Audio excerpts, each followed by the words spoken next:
Então, será que podia rodar as apresentações e depois eu faço a apresentação e já começo? Já estamos no ar. Pode ser também.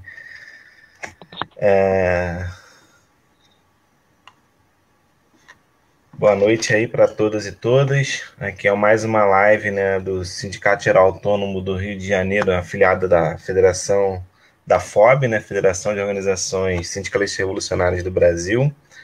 Hoje, né, a nossa live vai ser a luta antirracista, apoio mútuo e auto-organização. Então, são dois aspectos dessa, né, dessa luta que a live hoje pretende estar enfocando, né, nesse debate, que é muito importante, né, para a gente superar, né, e transformar a realidade que nós vivemos. Então, a gente hoje tem, né, convidamos duas camaradas e um camarada para estar aqui nesse debate. O companheiro, né, Luiz Gabriel, da Casa de Resistência de Feira de Santana, na Bahia. A companheira Marina, né, Marina Fonseca, antropóloga, estudante de mestrado e também afiliada, né, do Sindicato Geral Autônomo do Distrito Federal, nossos irmãos aí do Centro-Oeste, né? E a Arlete, né, que é um antropóloga, articuladora de redes de CAPES em Niterói e São Gonçalo, que a gente vem também estabelecendo contato, né, ajudas, apoio mútuo aí entre o SIGAFOB e também a DCFET, né, enfim, acho que depois ela vai poder estar falando e vai ser esperamos um bom debate para a gente. Então, boa noite aí para todas e todos. E agora, Luiz Gabriel, pode ser? Pode ser. Então, Se a quiser, bola se está com... quiser rodar, se quiser rodar a apresentação, Tá, o pessoal quiser se apresentar antes, aí eu já apresento e já posso começar. tá, então vamos fazer o seguinte, a Arlete se apresenta um pouquinho, a Marina também, depois o Luiz Gabriel começa. Pode ser? Então Beleza. vamos lá. Então tá bom. Começa por mim? Isso. Tá dando para ouvir direito, né? Tá, perfeitamente. Eu sou Arlete, eu sou antropóloga. Eu atuo como articuladora intersetorial, né, e articuladora de rede em dois locais, que é o Centro de Atenção Psicossocial, Álcool e Outras Drogas. Nesses dois locais eu faço um trabalho principalmente com a população em situação de rua, pelos territórios por onde eles circulam. Também, todo esse meu trabalho, ele é voltado tanto para a população adulta quanto infanto-juvenil. Faço um trabalho junto às cenas de uso também de álcool e outras drogas, né, entendendo que nem todo mundo vai chegar até o serviço para o cuidado prejudicial de álcool e outras drogas, né? Então, a minha atuação é de ir até onde estão essas pessoas e prestar o cuidado, né, para elas nos locais onde elas circulam, no território delas, onde elas dormem, onde elas trabalham, onde elas ficam, né? Que mais? Acho que é isso, né? Uma apresentação breve. Pode ir lá, Marina, tá com você aí. Meu nome é Marina, eu sou antropóloga, estou fazendo meu mestrado em antropologia aqui na UNB, tentando terminar esse trem. Eu trabalho com o processo de retomada de terras indígenas, especificamente no Mato Grosso do Sul e Maranhão. Tudo que tem a ver com conflitos agrários envolvendo povos indígenas e o avanço da fronteira agropecuária sobre comunidades de ocupação tradicional. Sou professora da rede básica desempregada na atualidade. Quando começou a pandemia, a Secretaria de Educação rompeu meu contrato, assim como de outros temporários. E acho que é isso, né? Apresentação rápida. Agora com você, Luiz Gabriel. Beleza, eu sou o Gabriel, não sei se o áudio tá legal aí. Sou militante da Casa da Resistência, que é uma organização popular e um centro de cultura, em Feira de Santana, um espaço recuperado, né, uma ocupação urbana, que agora tem 11 anos, e agora já é uma propriedade social, né, e tal. É uma organização popular afiliada à FOB, e desde março, abril, né, desde o início da pandemia, a gente fundou o Comitê de Solidariedade Popular, que é uma organização, uma coordenação, né, de grupos comunitários, que aí tem Sem Teto, Catadores, Movimento Comunitário, Associação Comunitária e tal. E desde dessa data aí, abril, a gente tem feito essas atividades, principalmente de apoio mútuo, né, em cima dessa palavra de ordem, dessa linha Só o Povo Salva o Povo. A gestão da pandemia, em Feira de Santana especificamente, acredito que foi como na maioria dos lugares, assim, né, a prefeitura torcida, colocando o lucro acima da vida, e a gente tentou, principalmente, né, desenvolver essas atividades de solidariedade, de assistência social, principalmente nas comunidades mais vulneráveis, né? Entre março e junho, as atividades do comitê envolveram cerca de 500 famílias, né? A gente faz um cálculo de umas 2.000 pessoas que a gente conseguiu levar principalmente kits de higiene, cesta básica. Iniciamos um trabalho também de desinfecção com a equipe de desinfecção comunitária, né, desinfetando, né, sanitizando os territórios, em parceria com a Asconga, que é a Associação Comunitária do Jorge Américo, né, um bairro bem grande, que é um bairro que tem um histórico de ocupação urbana. A gente começou esse processo de uma cooperativa de mulheres de produção de máscaras, né? A cooperativa já produziu milhares de máscaras. A gente conseguiu distribuir aqui umas 5.000 máscaras, muito a partir dessa lógica de ocupar o espaço, né, e fazer o que o Estado e o governo não estavam fazendo em relação à proteção da vida. Aí dentro do comitê tá além da Casa da Resistência, a Escola Comunitária Joaquielson Batista, que é um espaço de auto-organização da comunidade Sem Teto Quilombo Lucas da Feira, a Cooperativa de Catadores Cobafes, né, que aqui chama Badaneiros, e a gente fez muita atividade também em relação à proteção de pessoas em situação de rua, né, fez pontos de lavagem de mãos, etc. e tal. E lançou, primeiro, que a gente um programa reivindicativo relacionado à pandemia, né, um programa com medidas urgentes. A gente chamou de Programa pela Vida, com 14 pontos, né, de exigências em relação ao que a prefeitura deveria fazer. Feira de Santana é uma cidade, é uma rodoviária do Nordeste, então é uma cidade cruzilhada, né? Então tem muitas entradas e saídas. Então, a segunda maior cidade da Bahia é um polo regional, né, para quase 90 municípios. E a tendência, e virou um centro local de contaminação, né? A subnotificação é gigantesca. Assim, né, como no Brasil, a estimativa que a gente fez, a última publicação que a gente fez aí, a gente fez a estimativa aqui de 1 em cada 5 pessoas já estão contaminadas, né? Já tiveram Covid ou estão contaminadas ou faleceram, que dá cerca de 42 milhões de pessoas no Brasil. Com essa coisa da letalidade 0,6, né? Ou seja, a gente já tem mais de 250 mil mortos. Aqui em Feira de Santana já passa de 250 pessoas, contando a subnotificação, que está mais clara, assim, mas com certeza o número é maior. E a gente lançou o Programa Pela Vida, fez todo esse procedimento de protocolar na prefeitura, mas o prefeito lavou a mão, né, em relação à pandemia. A cidade já recebeu 30 milhões por aí, a última estimativa já tinha gastado 27 milhões. Não tem nenhum tipo de assistência aos setores mais vulneráveis. E o que a gente fez foi basicamente construir uma rede de solidariedade e apoio mútuo, né, baseada nos territórios, nas organizações comunitárias dos territórios. A gente iniciou um processo também de auto-organização onde não tinha núcleo comunitário, de formação de núcleos. E além do processo de solidariedade e apoio mútuo, a ideia é ir fortificando os espaços de auto-organização, considerando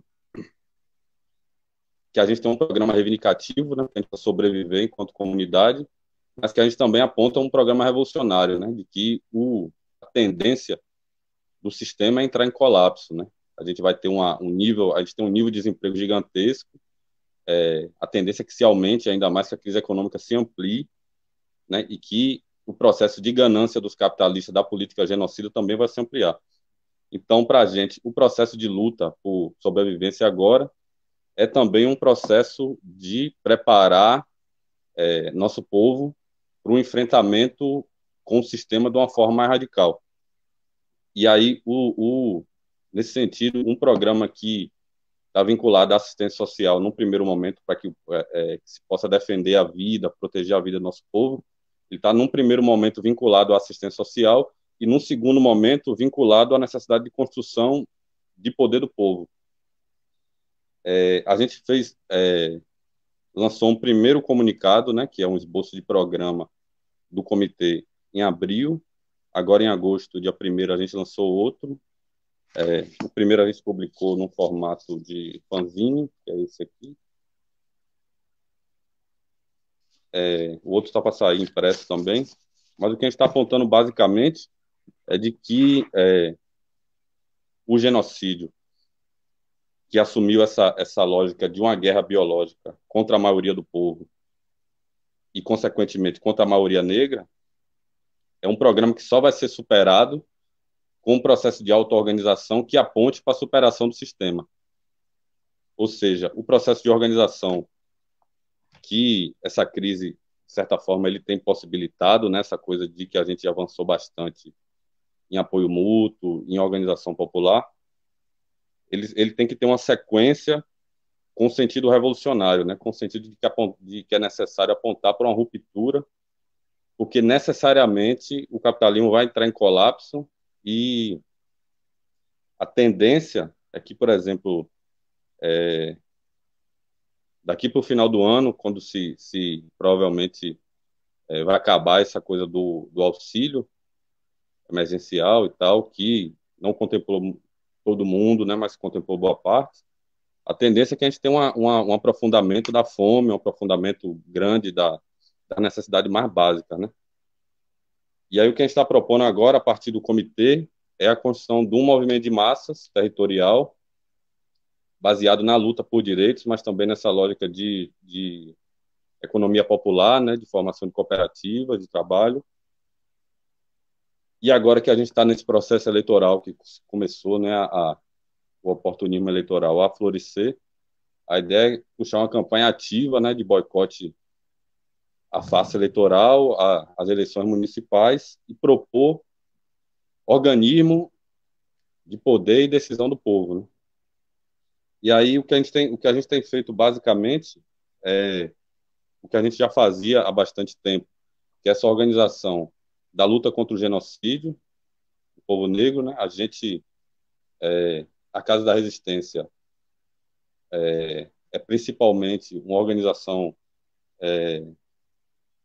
de luta anticapitalista e antirracista.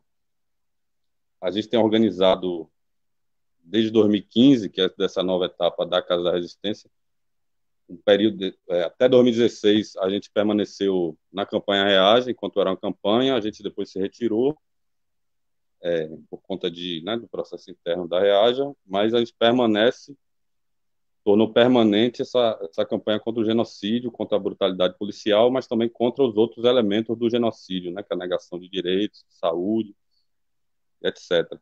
O Quilombo Lucarafeira, que é uma comunidade sem teto, tem 8 anos agora, em luta por moradia. A gente tem avançado bastante em questões mais básicas, assim, de saneamento básico, educação, coisa mais básica, assim como o fato da comunidade passar um bom tempo não tendo acesso ao posto de saúde, coleta de lixo, essas coisas. E agora o que a gente tem feito é isso. A gente sempre teve um trabalho educacional, e um trabalho de formação e de cultura permanente, e agora a gente tem avançado nessa questão de discutir forma de organização vinculada ao trabalho, né? Principalmente para suprir essa demanda do desemprego, da falta de renda e tal. Acho que basicamente isso. Aí não sei se a gente poderia rodar, não sei se já entraria no tema exatamente do debate sobre antirracismo especificamente, mas não sei, aí vocês sabem, se tiver de boa aí.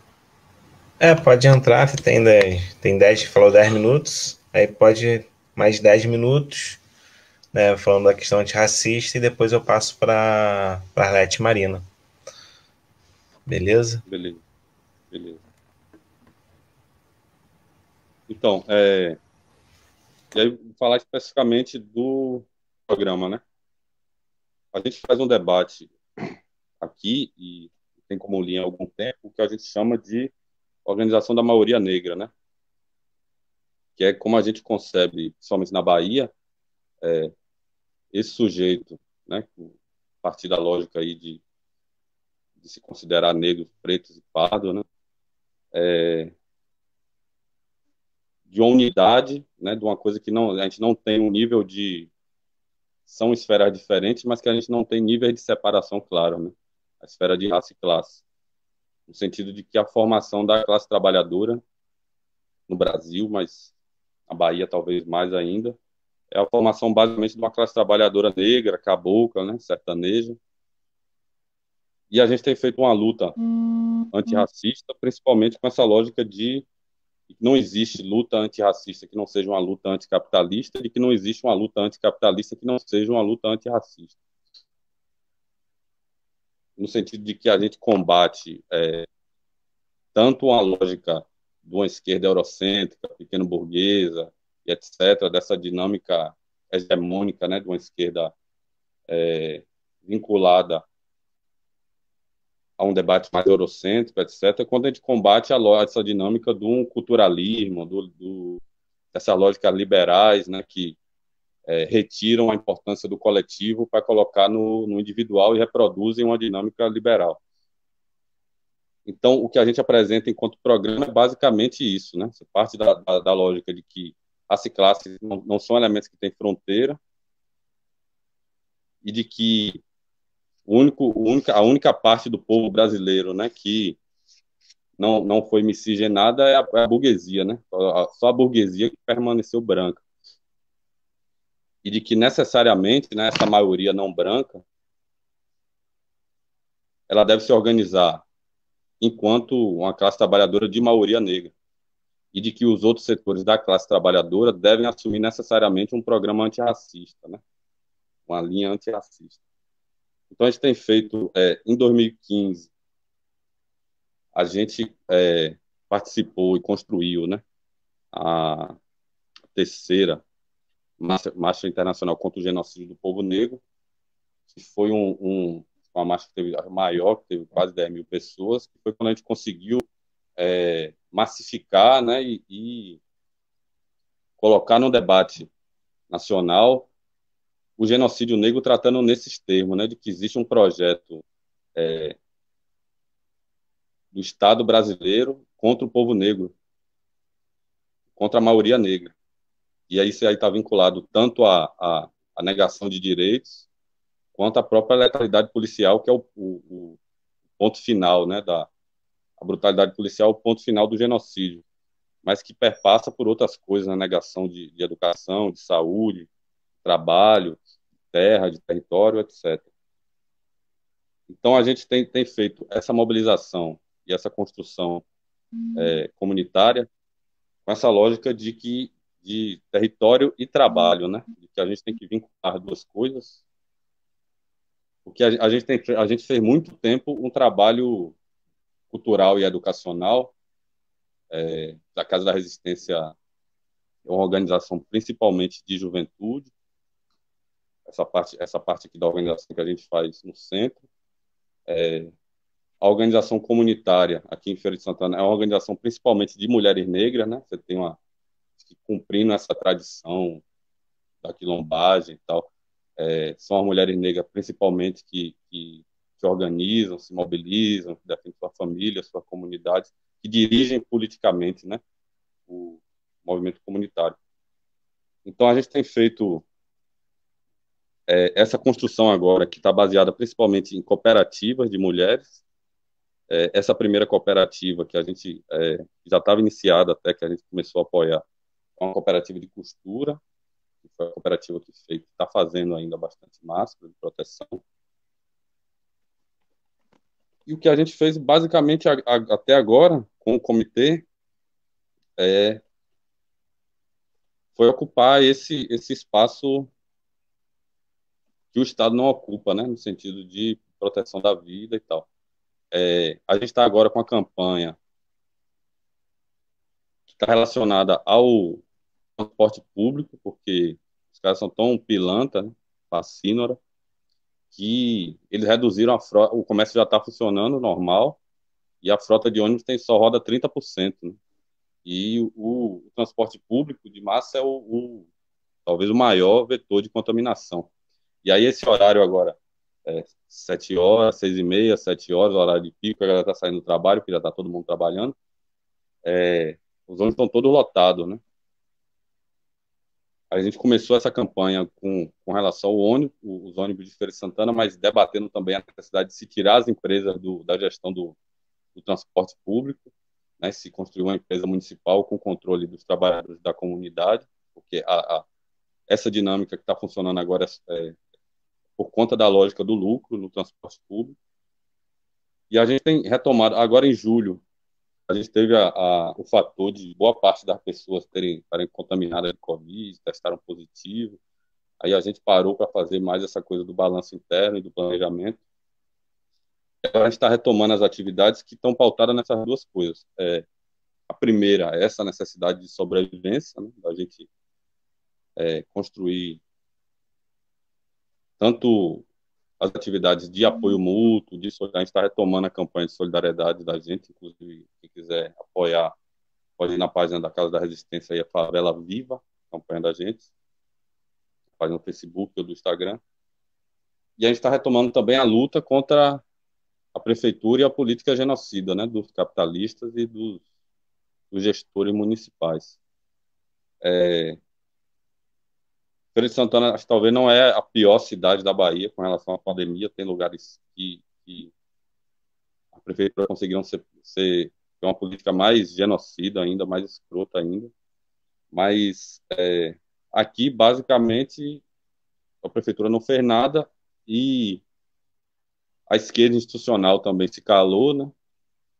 Os sindicatos, etc. A pelegada, né, toda que dirigem o sindicato, PT, PCdoB, etc. E as organizações autônomas, né, os grupos autônomos e tal,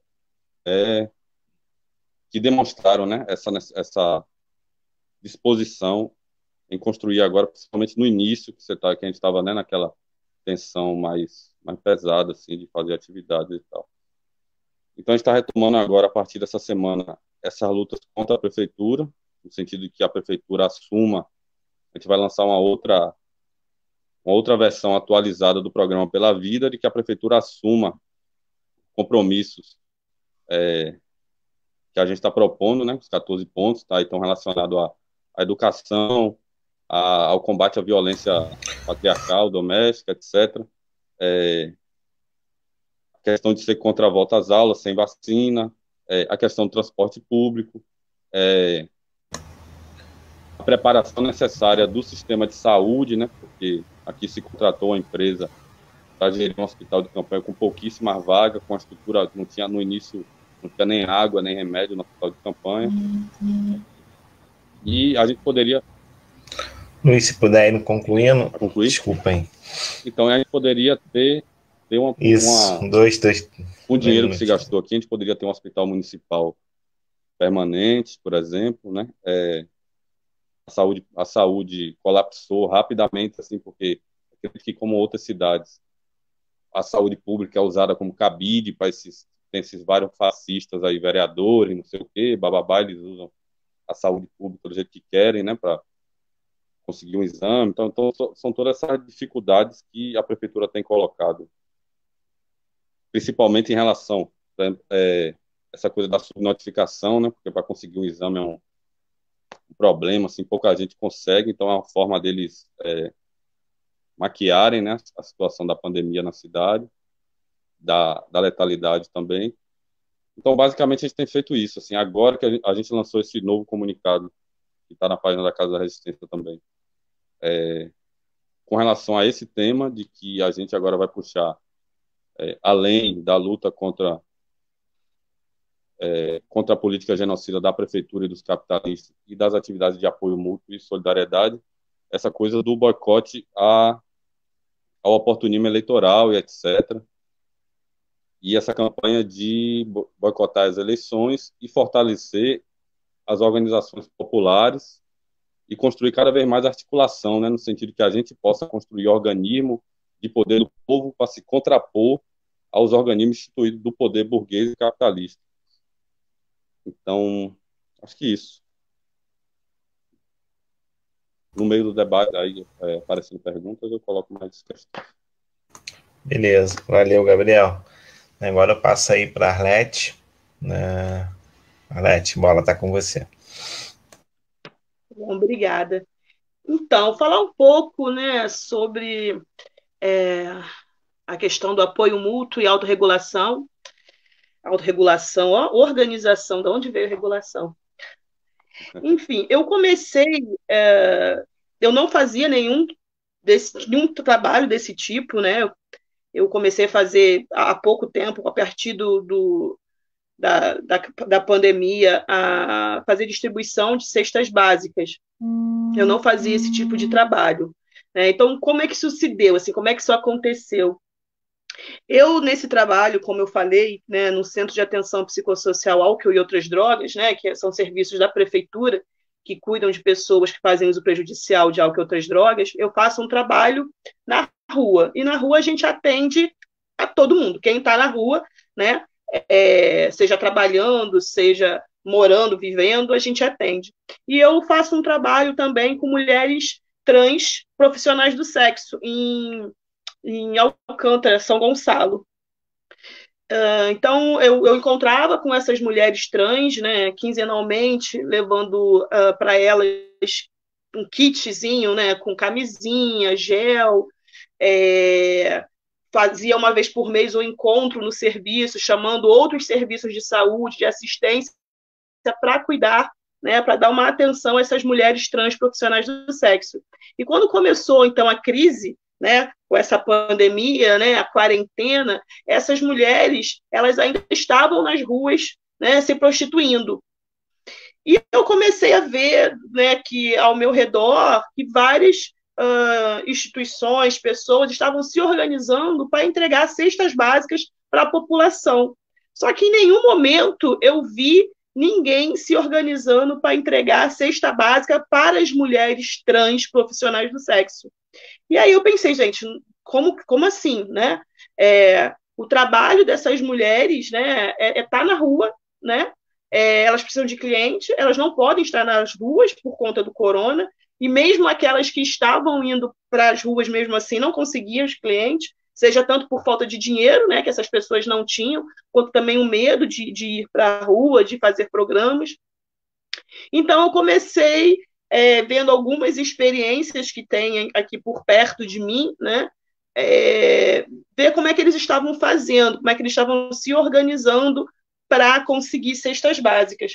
E eles foram me dando algumas ideias, né, algumas dicas, e eu comecei fazendo uma campanha pelo Facebook, pelo WhatsApp, pedindo doações em dinheiro ou em produtos para montar essas cestas básicas para os profissionais do sexo. E logo de início já teve uma resistência, né, de algumas pessoas dizendo, Arlete, quando você for fazer esses cartazes, for fazer as publicações, não coloca que são mulheres trans profissionais do sexo, porque aí, né, ninguém vai querer doar, né? É uma mulher trans e ainda é profissional de sexo, não vai rolar. Eu falei, não, as pessoas têm que saber que essas mulheres existem, que elas precisam de um cuidado, que elas precisam dessas cestas básicas de alimentos, e eu vou colocar sim. E a minha surpresa, né, que apareceram várias pessoas ajudando. Eu consegui juntar essa grana, consegui fazer as cestas básicas e entregar para essas mulheres. Só que, de repente, veio uma avalanche de outras pessoas pedindo cestas básicas, né? Não sei se vocês conhecem a realidade aqui, né, do Rio de Janeiro, de Niterói e São Gonçalo, que são vizinhos, municípios vizinhos, mas que são completamente diferentes, né? Niterói teve todo um recurso, uma organização para pensar, né, em como ajudar a população nesse momento de pandemia, de crise, né? Então, teve entrega de cesta básica, teve dinheiro também, né, para várias pessoas de camelô, artistas, para várias profissionais. Então, eles se organizaram para estar cuidando da população. São Gonçalo não teve isso, né? Então, eu sou moradora também de São Gonçalo.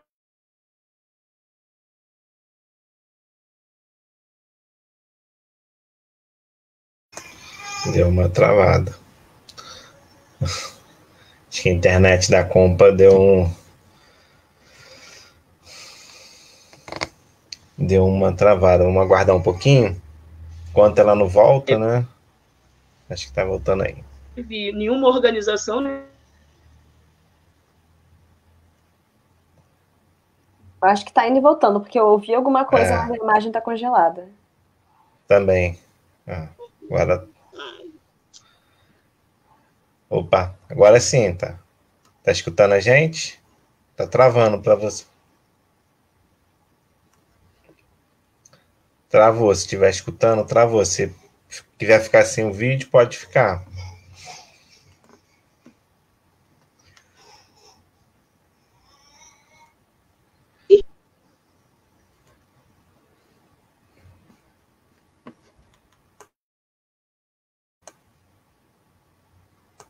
Quase o bingo de videochamada isso já, né? Antes, tentar a compra voltar, né? Ver se ela volta. Vamos ver agora.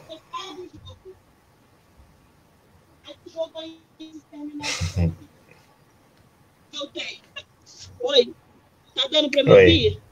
Tá. Parou em São Gonçalo, não oferece condições. Então, tranquilo. Ela não...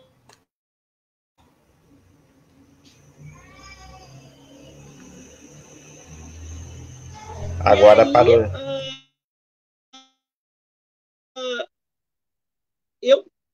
Parou de novo.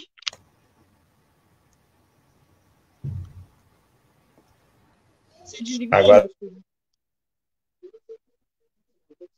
Oi, voltou? Voltou.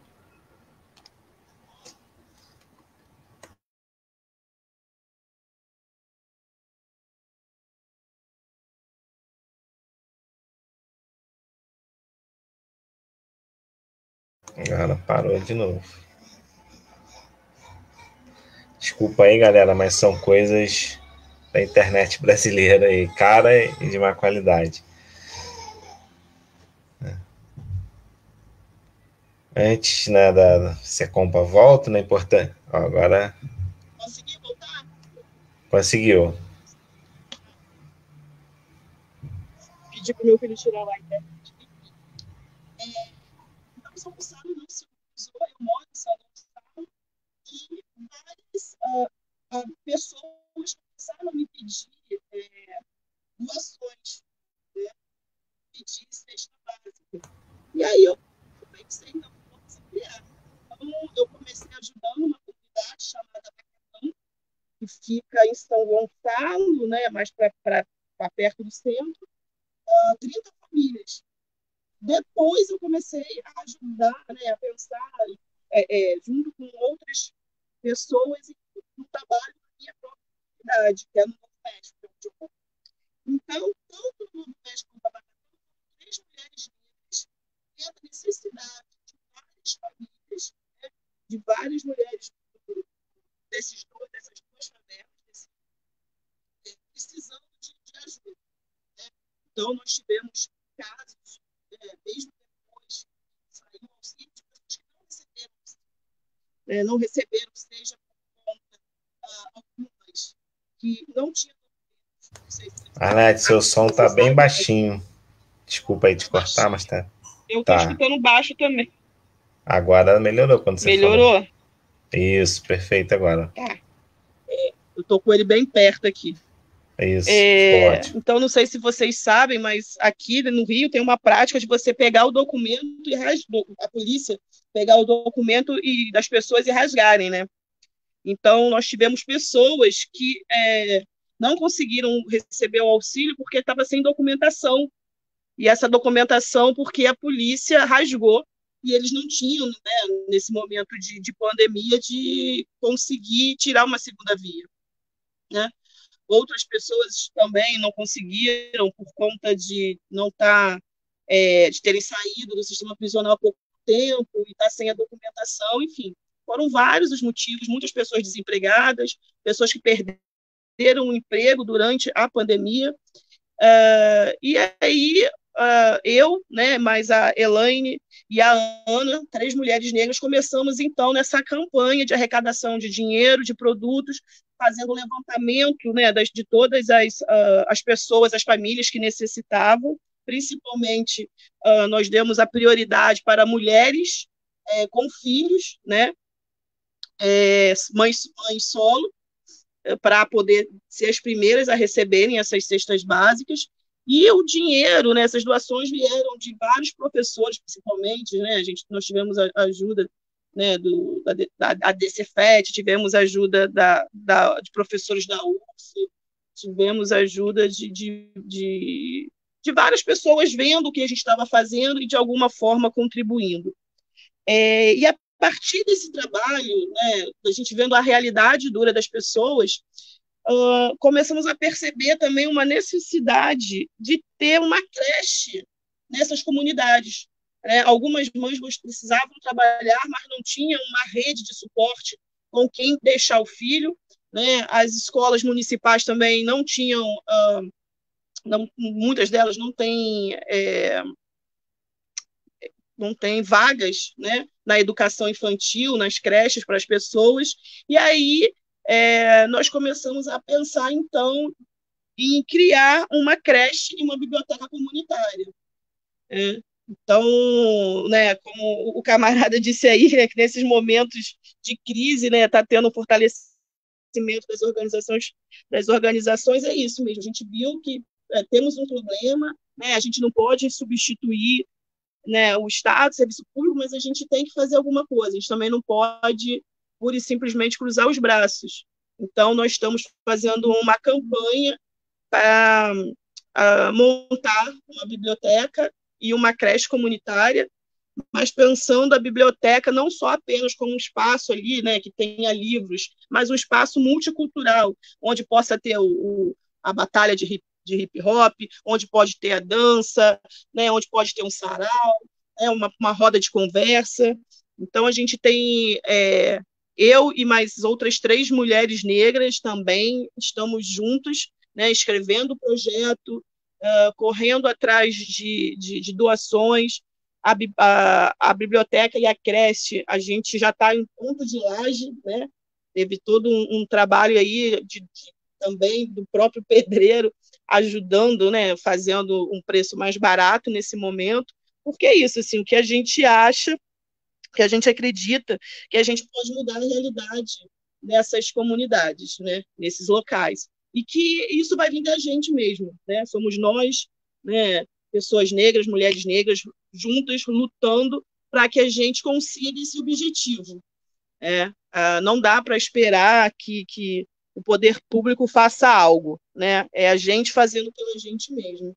Então, é esse o trabalho assim, que eu tenho realizado hoje, né? São as entregas das cestas básicas, a criação dessa biblioteca, a criação dessa creche, e cada vez mais fazendo uma rede, montando uma rede de apoio, principalmente entre mulheres, dessas 2 comunidades, né? Aqui de São Gonçalo.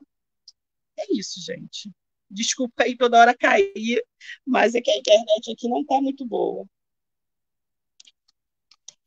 A gente agradece aí a disponibilidade, Arlete, de estar aí com a gente. A internet está ruim em diversas partes, ela não é boa, né? E é cara, né? Agora eu vou passar para a Marina, né? Acho que um ponto importante que a Marina falou no começo, e acho que se repete, né, para toda a classe trabalhadora, principalmente de mulheres negras, é a condição de trabalho de terceirizada, né?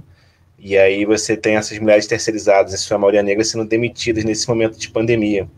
Então acontece isso muito também no serviço público, com as servidoras públicas temporárias, né, que são esse setor terceirizado, que foram demitidas agora no momento de pandemia, né, principalmente esses trabalhadores do setor de limpeza e de restaurantes universitários, bandejões, né. Então, para a gente ver como se expressa essa lógica também, né, e nessa pandemia, né, quanto bilhões, né, em lucro de bilionários aumentando, a massa de mulheres negras sendo demitidas, e aí, enfim, é nós por nós mesmos para resolver isso. Então, passa aí para a Marina para tocar a bola aí. Valeu, galera. Cara, então, eu já vou começar pegando esse link mesmo, sobre a questão dos temporários terceirizados. Na UNB já começaram a demitir uma cambada de terceirizados do RU, de terceirizado da limpeza, toda hora chega uma denúncia diferente em relação a isso, e a situação dos professores temporários da Secretaria de Educação, assim, o Estado fica enrolando 500 milhões de anos para chamar a gente. A escola que eu tinha assumido, eu estava com turma de segundo, terceiro ano, me chamaram para assumir em março, os moleques estavam sem aula desde o início do ano, e aí chamaram, acho que foram uns 200 professores de uma vez, que a gente é horista, né, para assumir as turmas, e aí no dia seguinte começou a pandemia. Só que aqui, antes deles cancelarem as aulas, eles meio que anteciparam o recesso de 15 dias. Aí a gente pensou, não, ficar esses 15 dias em casa e depois a gente volta, ou então vai para o trabalho. Simplesmente cancelaram o contrato de toda essa leva de professores que tinha acabado de assumir, não responderam nada pra gente, não avisaram nada, inclusive pagaram 10 dias de salário, e agora eles estão cobrando esse dinheiro de volta. Então, por exemplo, eu abro o site do Contra-Cheque, eu tô negativada no GDF, porque eles cancelaram os contratos, não falaram nada com ninguém, só ficou com contrato quem estava com contrato até o final do ano. Só que eles estão cobrando chamada dos alunos pelas aulas virtuais, o Enem está mantido, então as turmas de terceiro ano do colégio que eu estava dando aula tiveram uma aula de sociologia no ano inteiro e vão continuar sem ter aula, porque boa parte dos professores também são temporários. O último concurso que teve aqui da Secretaria de Educação foram 2 vagas de professor de sociologia, sendo que só na escola que eu dava aula faltavam 3 professores, né? Mas é a situação absurda, assim, que tá aqui no DF. E, enfim, pensando nas ações que a gente teve por aqui, o pessoal do SIGA, a pandemia no DF, ela meio que caminhou de uma forma um pouco parecida com o que aconteceu no Brasil inteiro, de começar com as áreas mais ricas da cidade. Aqui a gente teve início do contágio no Lago Sul e no Lago Norte, que nas Brasília, esses bairros são os mais ricos, são os bairros que são na beira do lago, que normalmente já deputado mora, essas coisas e tal. Porque Brasília, ela é uma cidade meio bizarra, que se diferencia de outras, de que ela é literalmente uma cidade planejada para exclusão. Assim, o Gama, que é um dos bairros que a gente tem aqui, ele foi construído a 37 quilômetros de distância do centro da cidade, ele foi planejado para estar a 37 quilômetros de distância, então a gente tinha o centro de Brasília, uma ruma de mato, e essa cidade que era para ficar os trabalhadores que construíram a cidade. Então, a pandemia chega com os moradores do Lago Sul, com a galera mega rica, que continua com o diarista, continua com o empregado, continua com o jardineiro, e aí essa infecção foi caminhando para a periferia, que é onde a gente está tendo uma atuação agora, que é no Sol Nascente, que é uma favela na periferia de Ceilândia, que é um dos bairros que eles chamam aqui de região administrativa.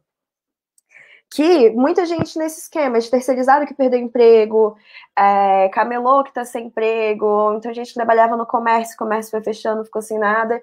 E aí o que a gente vê aqui em Brasília muito você tem uma penca de sindicato social-democrata, você tem esses partidos eleitorais da social-democracia com uma estrutura gigantesca, não fazendo basicamente nada na periferia, e quando faz 10% do que eles teriam condições de fazer. E aí a gente começou com essa campanha de distribuição de cestas básicas lá, inclusive quem quiser ajudar a vaquinha ainda está disponível, os dados estão na página do SIGA DF, que inicialmente a gente começou essa distribuição de cestas básicas em conjunto com o pessoal da MRP. Só que aí, vai rodando Ceilândia é muito grande, se não me engano, Ceilândia é tipo o tamanho da Rocinha ou alguma coisa assim. E indo entregando cesta, toda hora aparecia alguém novo, então a gente tá com uma lista gigantesca de pessoas para atender. Só que aquela coisa, né, dinheiro não tá fácil. a gente está pegando tudo de doações, caçando coisa em atacadão, tentando fazer um mapeamento das famílias que estão precisando mais. E também entendendo que essa ação de distribuição de cestas básicas não fica só nisso. Porque eu acho que é uma coisa que a gente tem que manter em mente sempre, como o camarada de Felipe Santana falou, de que não é só isso. Tipo, isso é uma ação emergencial que a gente está fazendo devido a essa situação caótica de pandemia. Mas é um projeto muito maior por trás disso. E o que a gente acompanha aqui, como os partidos e sindicatos oficiais que estão tendo algum tipo de atuação, vai lá, distribui meia dúzia de cesta básica e acha que está fazendo a revolução social no Brasil e de que pronto, acabou todos os problemas da humanidade, de que você não tem que fazer um enfrentamento às estruturas do capital que colocam a classe trabalhadora nessa situação, sendo que não é assim. E agora, tentando fazer mais já o link com a questão da luta antirracista, eu acho que uma coisa que falta, às vezes, é a galera entender que essas ações de apoio mútuo são base da luta antirracista. Quando a gente acaba caindo nesses debates de internet, eu fiz a besteira nessa pandemia de criar um Twitter para tentar ficar atualizado com a cultura jovem. E eu descobri que eu fiz isso só para passar raiva. Porque o pessoal, não, porque rola muita discussão interessante no Twitter, não sei o que lá. Eu pensei, porra, mas um espaço ali para interagir, pá.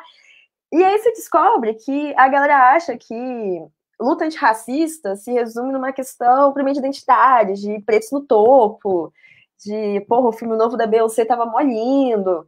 Não entendendo que, cara, você ter essas ações de apoio mútuo, isso é uma luta antirracista. Você manter o povo preto vivo é a coisa mais básica de uma luta antirracista. E como a camarada disse, você tem a violência policial enquanto ali na última das consequências do extermínio do povo preto. Mas, porra, tu tá numa época de pandemia, a galera não tem comida, a galera não tem álcool em gel, a galera não tem água, não tem o sabonete. Você manter o povo preto vivo, você construir uma luta antirracista, é isso também. E, galera, eu gosto tanto sempre de falar do Partido dos Panteras Negras. Porra, o que era o programa de café da manhã dos Partidos dos Panteras Negras? De café da manhã para as crianças. E não era uma coisa que se resumia só naquilo. Tem toda uma construção por trás de tudo isso. E aí você vê, por exemplo, todos os entregadores. Pegando agora já o antes do momento, que foi o break dos entregadores, eu estava vendo que, inclusive, aí no Rio, surgiu a cooperativa dos patronados, enquanto uma tentativa de auto-organização dos trabalhadores nesses tempos de pandemia. E, porra, se tu olha que a maior parte dos entregadores é preto, as minas que estão trabalhando com entrega são as minas pretas. Então, a construção de uma luta antirracista com um projeto maior para a sociedade perpassa por essas ações, perpassa por as criações de organizações por fora desse meio social-democrata eleitoreiro. Graças a Deus, pelo menos aqui em Brasília, a gente não tem eleição esse ano, porque senão já ia estar a personificação do caos. Então, deixa eu olhar aqui minhas anotações, que eu já esqueci o que eu estava falando.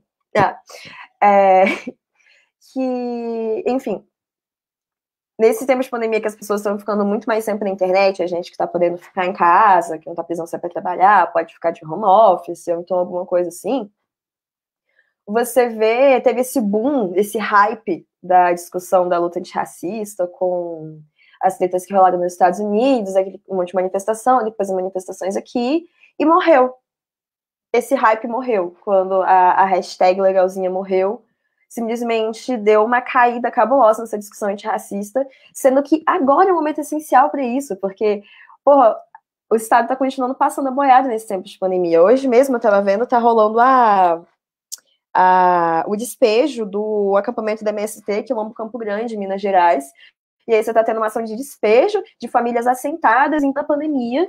Essa comação de despejo de um acampamento de assentamento já é uma coisa completamente absurda. Quando você pensa nisso em tempos de pandemia, então fica ainda mais insano, sabe? As operações no Rio de Janeiro não pararam, por mais que tenha tido ação do STF que falou que não pode ter ação em tempos de pandemia. A galera continua subindo e matando um monte de gente. Toda hora você vê uma manifestação diferente disso na internet. Então esse é um momento central de fortalecer as organizações autônomas da população, com base nessa posição de apoio mútuo. Porque também não tem como a gente se organizar se a gente não está comendo, né?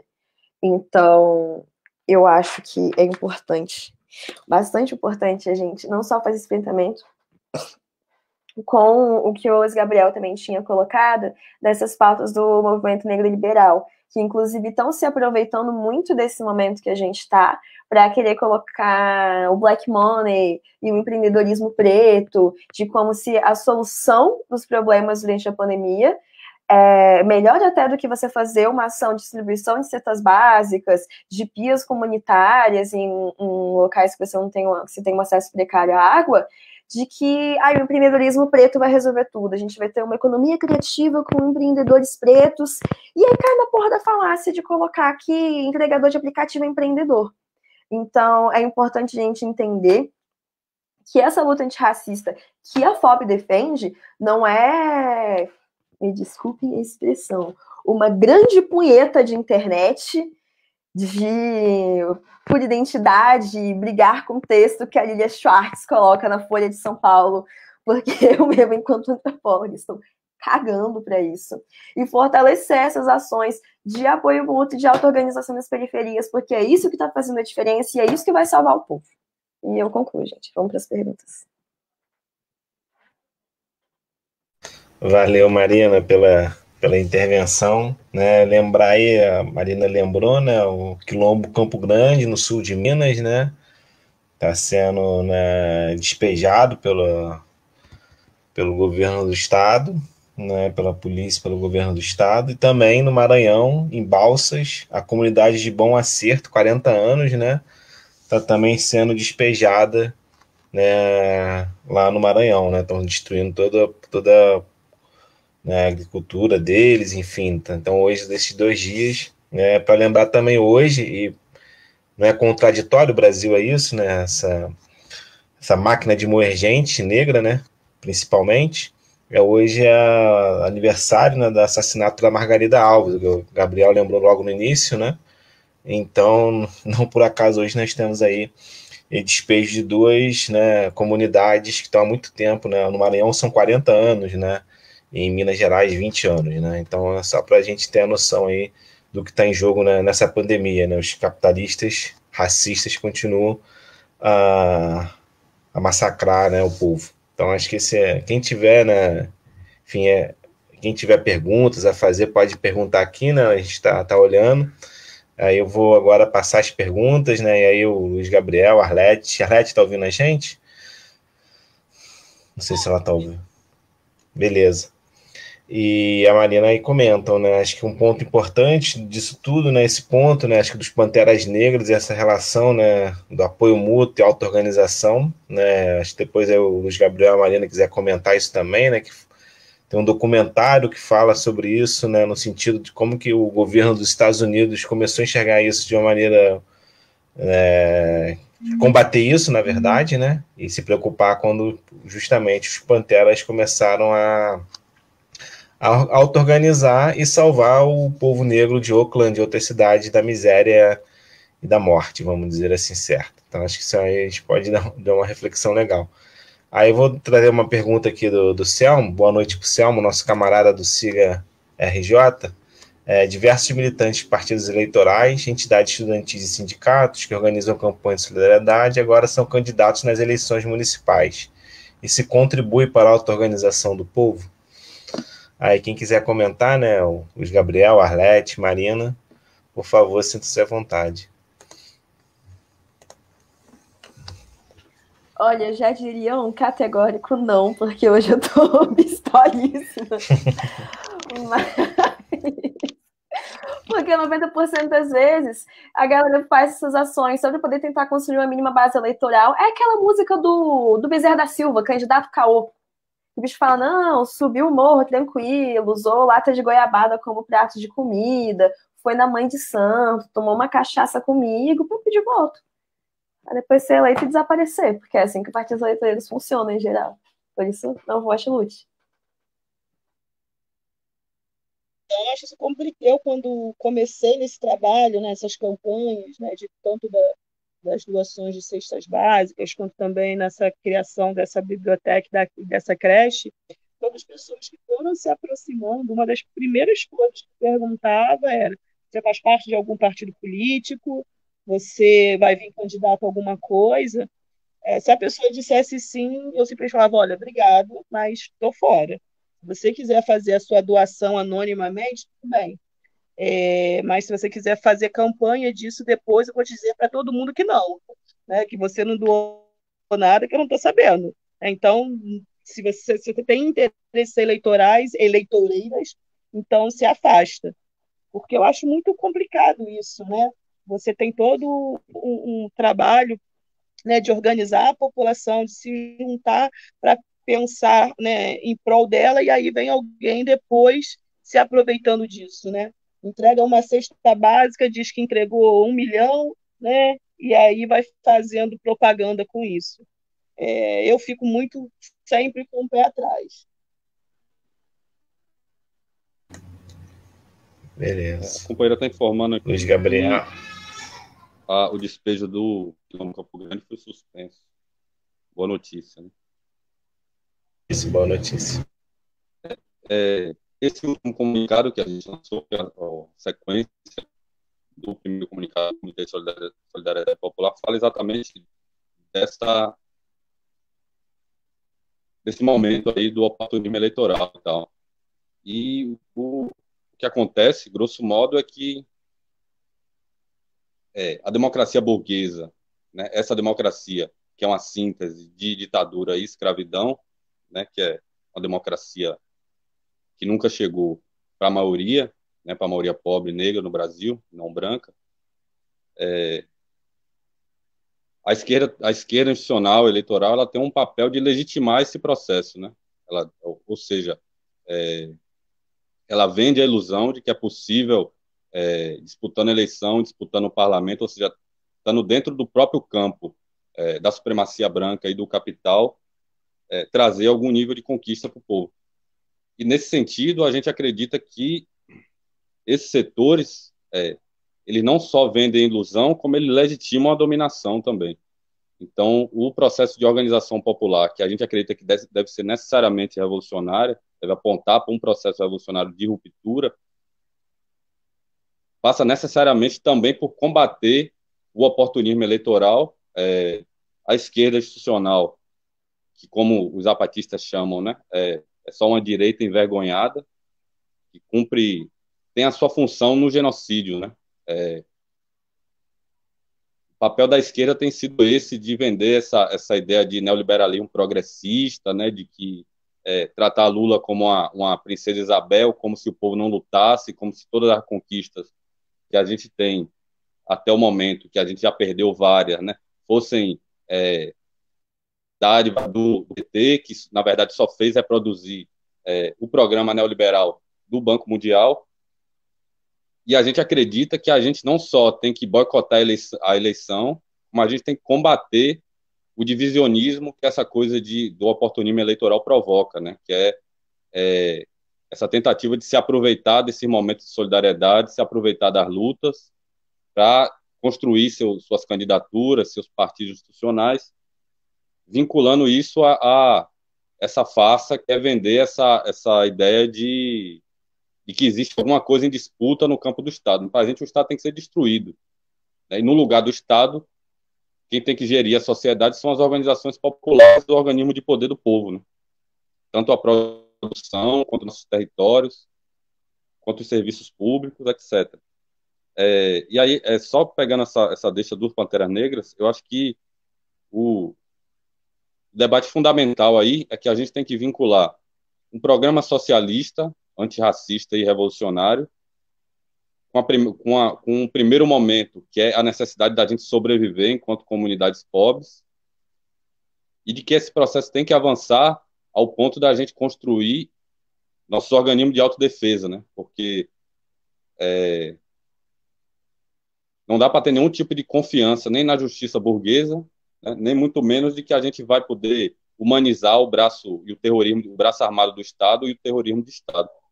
Então é fundamental no processo de todo o processo de auto-organização popular, que ele vincule o trabalho econômico, o trabalho cultural, o trabalho de formação, com o debate necessário, que é o debate de autodefesa, e o debate que a gente acredita que é estratégico, que é o debate de liberação dos territórios, né? Que a gente possa controlar a partir das nossas organizações, nossos territórios, para impedir, porque agora está mais do que provado que o Estado não tem nenhum interesse em proteger a vida do povo, muito pelo contrário, né? E que o único serviço que chega do Estado para a gente é bala de polícia, é invasão de casa, é repressão.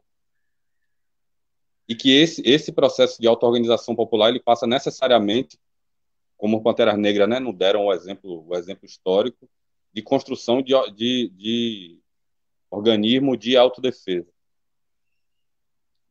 Concluindo. Beleza. Acho que um exemplo, né, dessa construção aí não está acho que são os curdos hoje, né? A população curda e as demais etnias do norte da Síria, sul da Turquia, enfim, nesse processo aí dele de confederalismo democrático, mas de construção, né, da sua autodefesa, da auto-organização, para impedir, né, por exemplo, esse despejo que estava tentando ocorrer hoje, tanto em Minas, que felizmente aí teve uma suspensão, mas a gente sabe que foi só apenas uma suspensão, como também no Maranhão, né? Não dá para depender de canetada de juiz e muito menos do cacetete do Estado, né? Enfim, acho que isso é um... Você vê isso até com os povos indígenas, de que a galera fica nessa de, não, quando a gente vê um governo de esquerda, e é importante a participação eleitoral, a disputa eleitoral.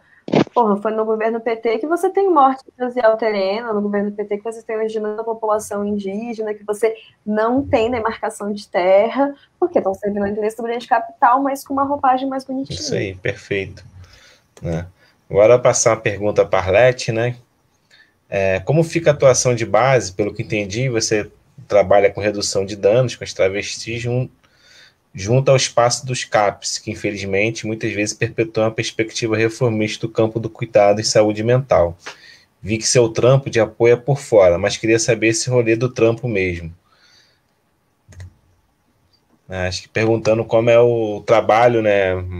Seu trabalho de fato no CAPs, né? Como é que é esse trabalho seu no CAPs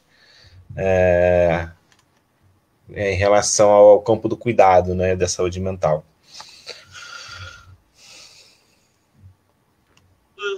Tá, vou tentar. Eu não acho que estou com algum problema você. No meu celular que está muito baixo. Eu não estou conseguindo escutar. Acho que eu vou tirar a câmera, que talvez fique melhor um pouco, não sei.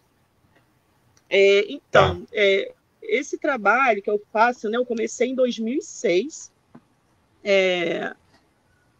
Estava terminando o mestrado, né, em antropologia, quando eu fui contratada para atuar dentro de um CAPS-AD, com uma proposta mesmo de realizar um trabalho na rua, né, no território, fora do CAPS, que não é algo que não é fácil, né, que é muito cômodo, seja para que serviço for, você ficar dentro de uma casinha, né, você ir para fora, você se encontrar com pessoas de vários tipos, de várias idades, com problemas diferenciados, e ali pensar junto com ela, né? Como vai ser a forma dela de estar na vida, de estar desse tipo de cuidado.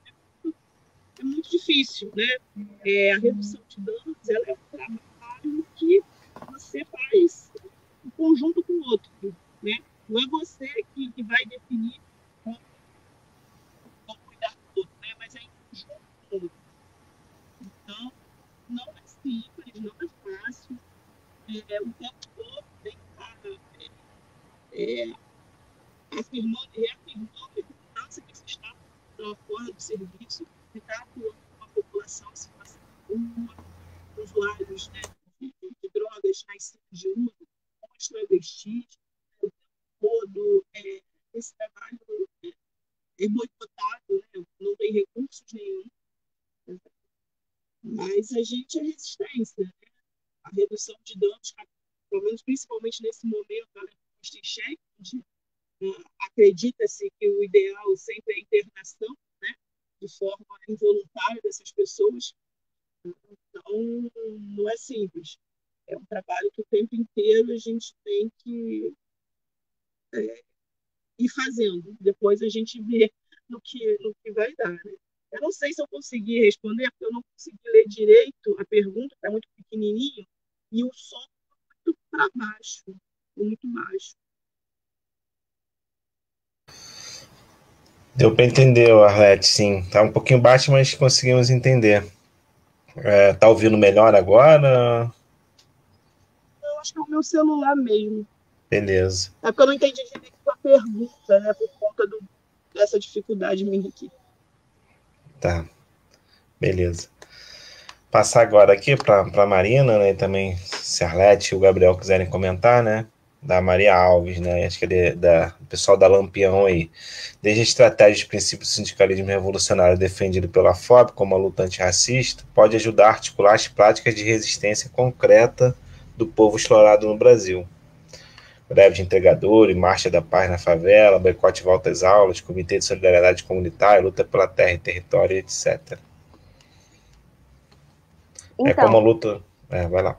Eu vou juntar essa pergunta com um comentário que o camarada Diego Torres tinha feito antes aqui, falando que a volta às aulas no DF vai ser um genocídio da população negra infantil, porque os guris das escolas privadas não estão sendo obrigados a voltar para as aulas. E aí, pensando nessa questão da educação, como o sindicalismo revolucionário vai ajudar? Primeiro ponto, basicão. Se for desse sindicalismo do Estado, sim, por aqui DF, ligado à CUT, eles encaram que o objetivo do sindicato é único e exclusivamente fazer a política econômica. Então, eles têm que brigar com a política salarial, ter o mínimo de aumento salarial, sendo que nem isso eles fazem na prática, porque a gente está sem reajuste há 500 milhões de anos, e que você tem que deixar a luta política para os partidos. Não é à toa que o sindicato acaba só tendo uma atuação mais forte, minimamente forte com a base, quando é ano de eleição. Como o DF não tem eleição esse ano, eles estão cagando. O máximo que o sindicato fez foi soltar uma nota de repúdio falando que não ia ser bom voltar às aulas e que eles são contra a volta às aulas. Enfim, porque na prática é isso que o sindicato acaba fazendo. Greve dos professores que a gente tem aqui no DF, o sindicato oficial sempre boicota a greve, seja depois de 3 meses de greve, eles decidirem, não, a gente vai fazer uma greve de fome. Ou então, tipo, resolve numa assembleia com 15 pessoas que está encerrando a greve, mesmo sem nenhum ganho, só com reposição de aula. Então, o sindicalismo revolucionário está aí para suprir essa lacuna. Inclusive para desconstruir essa ideia de que normalmente se tem quando se chega em sindicato, que nem a Arlete falou, de que quando chegava alguém querendo ajudar nas festas e falava que era de algum partido, alguma coisa, já ficava aquela coisa meio assim, que está corretíssimo. Para um trabalhador que você chega e fala sindicato, a galera já fecha a cara. Porque quando tu fala sindicato, eles já pensam automaticamente no sindicalismo de Estado, que o máximo que faz é dar uma agenda. Porque o Simpro, aparentemente, a única utilidade do Simpro é dar uma agenda todo ano, e a agenda desse ano nem estava tão bonita, então nem para isso está valendo a pena. Então, normalmente, é agenda e apoio jurídico, e é o máximo que os sindicatos de Estado conseguem fazer pela gente. Porque deixa que a luta política fique com o partido. Então, vai ser ruim voltar às aulas, seus alunos estão sem comida. Você organiza um partido, vota aqui no meu deputado distrital, que isso vai ajudar. E, quando eles falam aqui sobre a luta dos entregadores, tem essa outra questão, que é um dos pontos que eu acho mais incríveis da FOB. Eu sou muito apaixonadinha pela FOB, eu tenho que admitir. Que é você entender que um trabalho está um pouco mais diverso hoje em dia. Tipo, tu tem o sindicato dos entregadores aqui, que acabou de surgir, mas é uma coisa bem mais ou menos.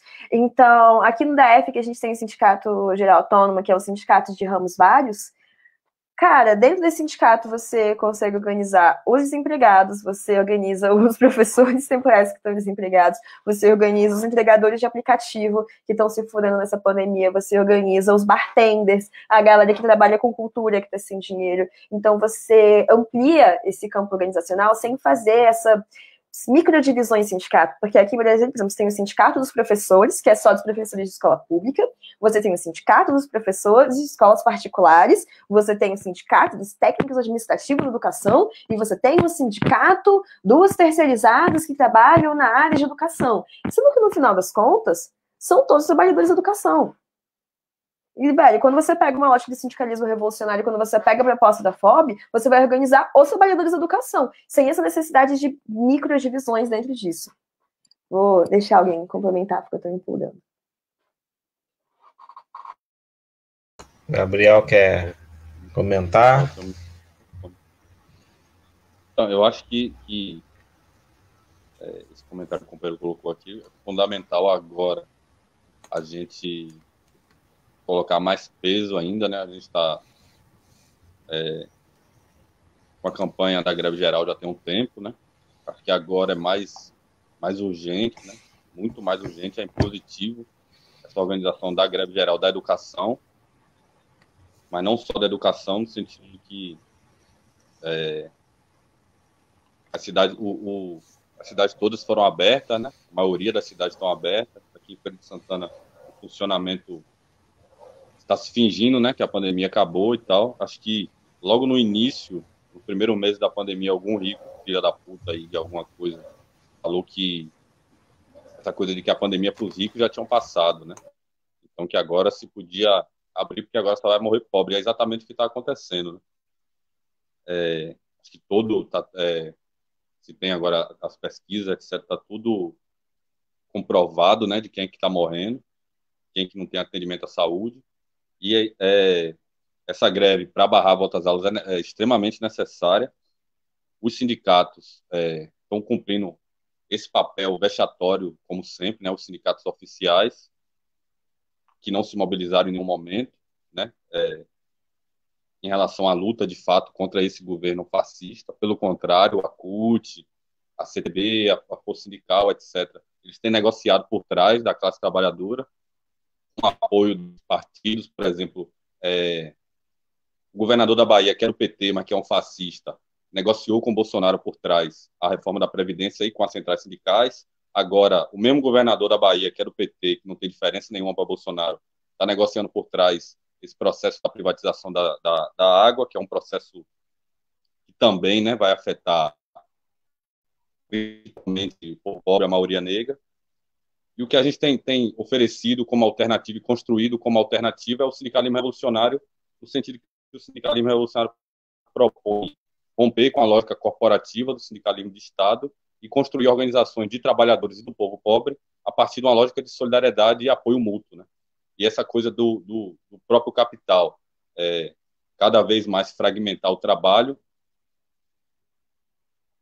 o sindicalismo revolucionário aparece como uma alternativa concreta e real agora para essa lógica de fragmentação, essa lógica desse trabalho, dessa nova escravidão dos aplicativos, né, dessas formas de novas formas de exploração e superexploração, no sentido de que as organizações da FOB agrupam tanto servidores, quanto desempregados, quanto precarizados, e de que a gente aqui também tem feito, em outros lugares, a gente tem feito também um trabalho vinculado à dinâmica do território, né? Porque no território ali você encontra a dona de casa, o desempregado, o estudante, o pedreiro, o catador. Então, ali pelo território também a gente consegue agrupar por vários setores da classe trabalhadora e da maioria negra, nesse sentido de que a gente tem que organizar uma luta pela sobrevivência, mas que a gente tem que apontar e construir a necessidade da ruptura, porque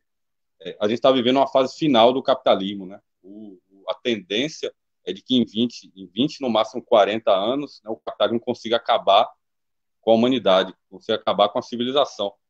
Então a gente tem uma urgência de sobreviver e uma urgência também de enfrentar o sistema, propondo uma alternativa concreta, né? Porque o que a gente bate muito, o que a gente tem feito muito aqui é essa necessidade de propor um programa concreto, por exemplo, como é que a gente vai organizar a saúde pública com autogestão, como é que a gente vai organizar os serviços e a produção com autogestão, ou seja, e que o programa que a gente está propondo agora, que tem uma lógica mais reivindicativa e com essa necessidade da gente só o povo salva o povo, ele tem necessariamente que caminhar para um processo de ruptura e construção de organismo de poder do povo. E aí que está, acho que a diferença do programa sindicalista revolucionário. O sindicalismo revolucionário conquistou no Brasil, na greve geral de 17, na insurreição de 18 no Rio e na greve geral da Bahia em 19, em outros lugares. Todas as conquistas da classe trabalhadora hoje foram a partir do processo de luta revolucionária. O sindicalismo de Estado fez a gente perder quase tudo que a gente tinha enquanto direito, né, por conta de negociata, por conta dessa lógica parasitária dessa esquerda institucional. E aí está a necessidade da gente construir a auto-organização e construir organizações baseadas na solidariedade, no anticorporativismo e na necessidade de que a luta tem que avançar sempre com o sentido revolucionário e não retroceder para uma lógica reformista, porque o reformismo deu de presente para a gente isso aí, né, que é o fascismo bolsonarista, e etc. Finalizando. Beleza. Caminhando aí já na nossa reta final, né? Tem duas perguntas aqui, uma da companheira Carla, né? Organizações comunitárias de apoio mútuo devem se solidificar para além da pandemia das ações pontuais da ajuda com cestas básicas. Além da luta por moradia, contra a carestia de alimentos e gestão direta do povo das escolas e unidades de saúde, quais as lutas os participantes acreditam ser importantes? E aí, né, que a gente tem uma que complementa a outra também. Como vocês enxergam os possíveis passos do governo Bolsonaro no pós-pandemia? E qual o papel da CUT tem mais centrais na aprovação das reformas que foram aprovadas? Essa aqui acho que o Gabriel já até antecipou, né? Porque ele já falou aí da ação das centrais, né? E dos governadores, independente dos partidos, né? Se o porrete é mais vermelho ou mais amarelo, na articulação aí da reforma da Previdência, né? Então, se vocês quiserem comentar, todos, né? Arlete, Marina, Luiz Gabriel.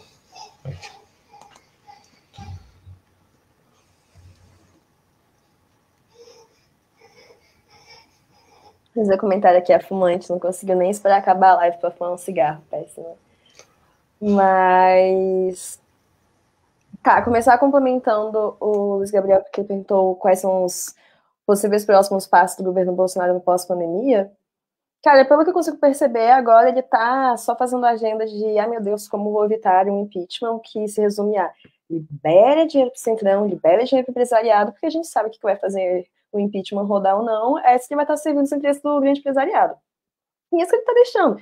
O próprio Salles falando que tem que deixar passar a boiada, e tá deixando passar a boiada, saiu, acho que foi um decreto, alguma coisa assim hoje, falando que, por exemplo, as questões de licenciamento ambiental de áreas de quilombo podem ser feitas agora com audiências públicas via digital. Então, tipo, assim, a gente aqui, tipo, velho, eu no meu apartamento em Brasília, a gente tá tendo problemas com a internet, como é que vai ser pra galera de uma comunidade quilombola para poder participar de uma audiência pública via internet sobre licenciamento ambiental da área deles? Então, o despejo que, pelo menos, foi cancelado do acampamento em Minas Gerais, é a mesma coisa. E, porra, tu vê as ameaças contra povos indígenas do Pernambuco, por exemplo, que a galera colocou uma placa com o nome de quem vão ser os próximos a morrer. Tipo, os próximos passos do governo Bolsonaro vai ser deixar de terminar de passar a boiada para poder deixar o empresariado calminho, de tipo, não, parei aqui um pouquinho de falar minhas merdas, vocês podem aí destruir o país à vontade, quanto vocês quiserem, fazer mineração em terra indígena, faz mineração em quilombo, faz aí o que vocês quiserem, que não vai dar nada de errado. E, peraí, qual que era a outra pergunta? Se o Luiz Gabriel quiser ir respondendo, que eu tô tentando ler outra pergunta aqui. Só eu esqueci de registrar que hoje é também a revolta do Búzios, né? E é o primeiro levante anticolonial do Brasil, na Bahia e tal.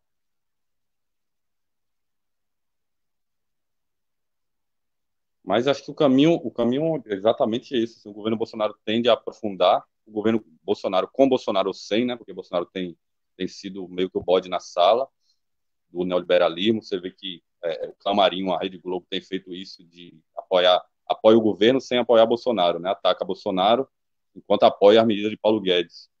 Nesse sentido, tanto as centrais sindicais quanto os partidos eleitorais da esquerda têm feito esse papel de negociar por trás da classe trabalhadora.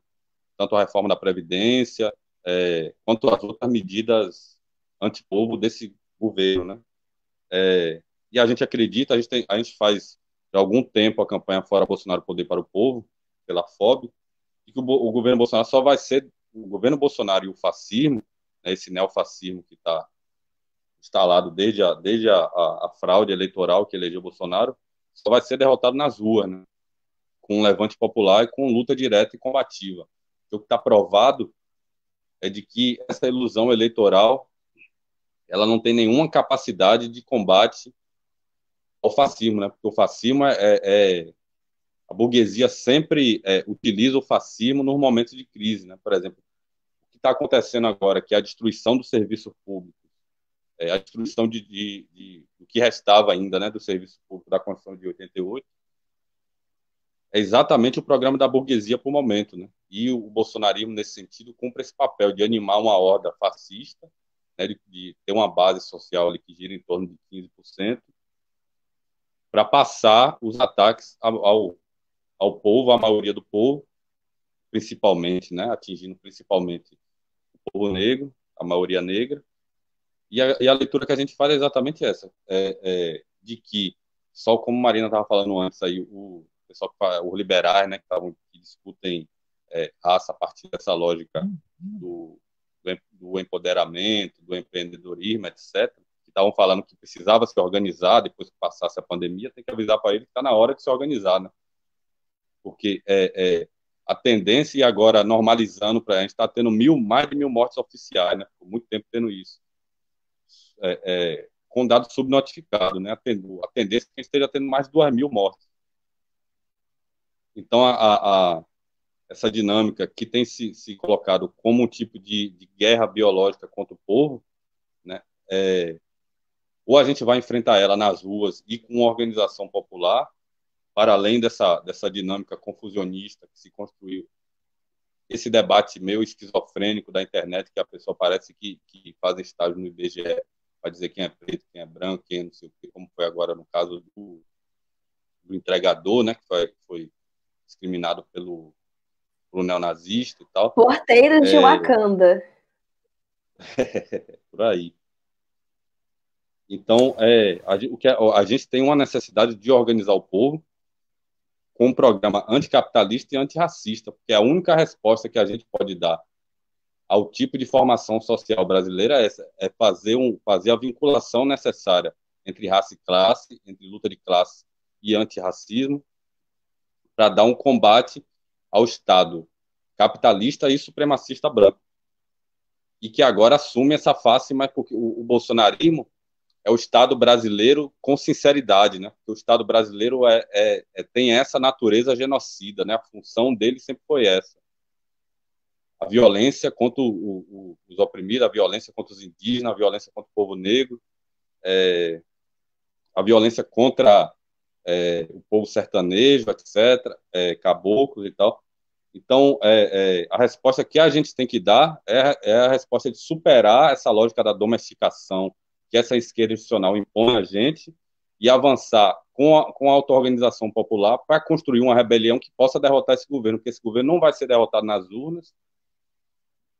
E se a gente se tocar, o que a gente está vivendo até agora é um processo de golpe preventivo reacionário, né, que garantiu a eleição de Bolsonaro, e quem sustenta esse governo, de fato, é uma unidade entre esses militares fascistas, saudosistas da ditadura, e essa burguesia escravocrata que não está disposta nem mesmo a conceder os direitos básicos do povo, né? Ou seja, até os direitos básicos, a sobrevivência, a gente só vai conquistar com luta radical e com mobilização combativa nas ruas, né? Porque a tendência é não ter mais direito algum, a tendência é esse novo tipo de escravidão, é esse aumento sem precedentes do encarceramento em massa, que começou, inclusive, no governo social liberal do PT e prossegue, né? Então, basicamente, essa resposta que a gente tem enquanto organizações sindicalistas revolucionárias é essa necessidade de avançar na auto-organização e de avançar no combate revolucionário ao fascismo e a esse governo, ao governo e ao Estado, né? Porque a natureza do Estado brasileiro é a natureza genocida.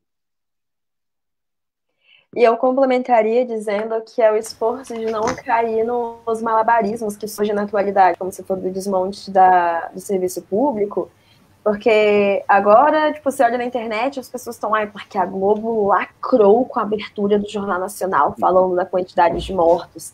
Como você disse, eles estão apoiando as políticas do governo sem apoiar o governo. Faz a porcaria da reportagem falando, porque eu não sei quanto do PIB vai para pagar o funcionalismo público, enquanto só uma parcelinha vai para educação. Tá, e funcionário de educação não é funcionalismo público, não?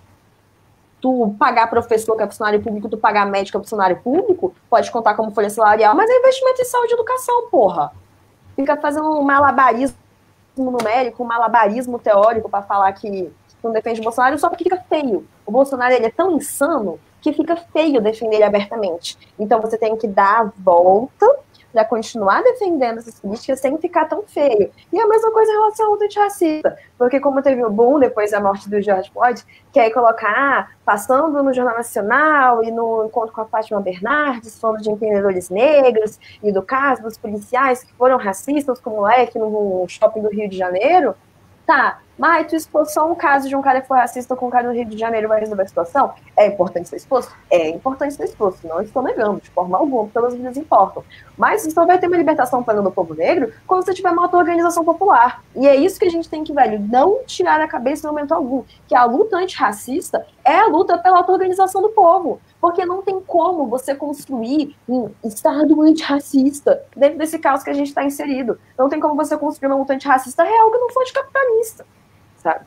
Então, eu acho que é uma tarefa central fugir desses malabarismos teóricos de que tem como a gente colocar situações melhores para o povo negro dentro do Estado capitalista. Ou então, não, é só tirar o Bolsonaro que vai diminuir o genocídio da população preta. Foi aniversário de algum massacre no Rio de Janeiro, esses dias, ou hoje, ou ontem, alguma coisa essa semana. São muitos massacres no Rio de Janeiro. Eu me perco, eu tenho um pouco de Candelária e Acari. Do Acari, De que, porra, sabe, essas coisas não aconteciam só no governo Bolsonaro. Tipo, não tá morrendo preto só porque é governo Bolsonaro, não tá morrendo índio só porque é governo Bolsonaro. A construção de todo o Estado brasileiro é sob suor e sangue da população não branca. Então não tem como você tentar construir uma política antirracista real dentro desse caos, sabe? Tipo, e não tem como se colocar enquanto revolucionário querendo, quase aquela coisa de fim da história, gente, é isso, o capitalismo venceu, a gente vai ter que só melhorar as condições da população negra dentro desse Estado. Não, o sindicalismo revolucionário tá no nome, é revolucionário. Então não são medidas paliativas no meio desse caos todo. E entender também que as ações que a gente está tendo de distribuição de cesta básica, das infecções que a galera da Casa da Resistência está fazendo, são situações emergenciais e que elas não são um fim nelas mesmas, são uma construção de um projeto maior. A gente tem que ter sempre no nosso horizonte que é um projeto revolucionário que vai conquistar os povos, gente. Então, são ações pontuais no meio desse caos que a gente está inserido, mas sempre mantendo no futuro a distribuição do Estado, velho, racista e burguês. Valeu aí. A gente está indo para o final, né? A Arlete conseguiu voltar aí. Então, foi a chacina da Candelária e de Acari, né? E são quase 30 anos, né? 26 anos, que foi lembrada aí essa semana, sobretudo pelo coletivo Fala Acari, lá da própria comunidade, né? Que tem feito um trabalho também de organização, enfim, de memória e de luta numa situação bem violenta ali da região, né? Do Rio de Janeiro.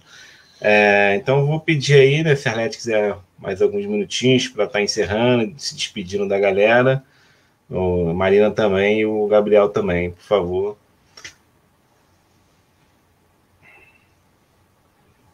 Eu só tenho a agradecer, obrigada por ter me convidado, aprendi bastante, foi bem legal, obrigada, gente. Eu agradeço demais, camaradas, velho. Foi bom demais, prazer demais te conhecer, Arlete. E lembrando que ainda está rolando a campanha de arrecadação para as famílias aqui do Sol Nascente, na Ceilândia, no DF. Quem puder ajudar, dá uma olhada nas páginas do Siga DF. Que, velho, a gente está precisando de dinheiro, porque é foda, as coisas estão mega caras. E, galera, é isso, prazerzão, velho. Porra, sempre aprendo demais esses debates. E nós por nós, tal povo, salve o povo.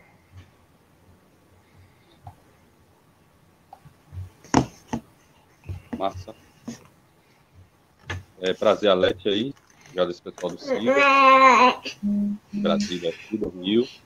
Arina e Romulo. Acompanhando a gente lá na internet aí.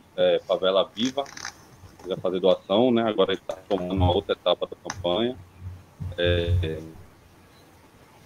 dizer isso, né? Que a reflexão fundamental do processo de libertação do povo negro, da maioria da trabalhadora brasileira, um processo necessariamente revolucionário, necessariamente anticapitalista, e que só vai acabar no Brasil quando a gente conseguir acabar com o sistema de dominação colonial, né, burguês também. é necessariamente uma revolução socialista. E de que a gente, desde essas coisas mais básicas, mais pequenas, cada um fazendo uma coisa pequena em cada lugar, somando essas coisas, né, a gente pode construir a partir da auto-organização essa necessária radicalização para poder enfrentar esse sistema, enfrentar não só esses fascistas que estão no poder agora, mas enfrentar o Estado de forma geral, né? É isso aí, agradeço, valeu. Boas questões aí. Valeu, agradeço a Marina, Gabriel, Arlete. Lembrando que amanhã tem 2 lives que vão dar uma concorrida, né? Tem a live de editora Lampião, que é Teoria Anticolonial e Revolução de Rojava, com Vicente Médici, Andrei Ferreira e Luciana Brito, camaradas, né, de luta, né, do FOB também, e de Portugal, que está em Portugal agora. E também tem a live pela DCFET, vai estar o companheiro, né, Augusto, da FOB, do CEP Lagos, aqui no Rio de Janeiro, sobre educação, né, remota e privatização do ensino, às 6 horas na DCFET. Então dá para assistir um pouquinho da live da D e depois partir para a live anticolonial de Revolução em Rojava, né?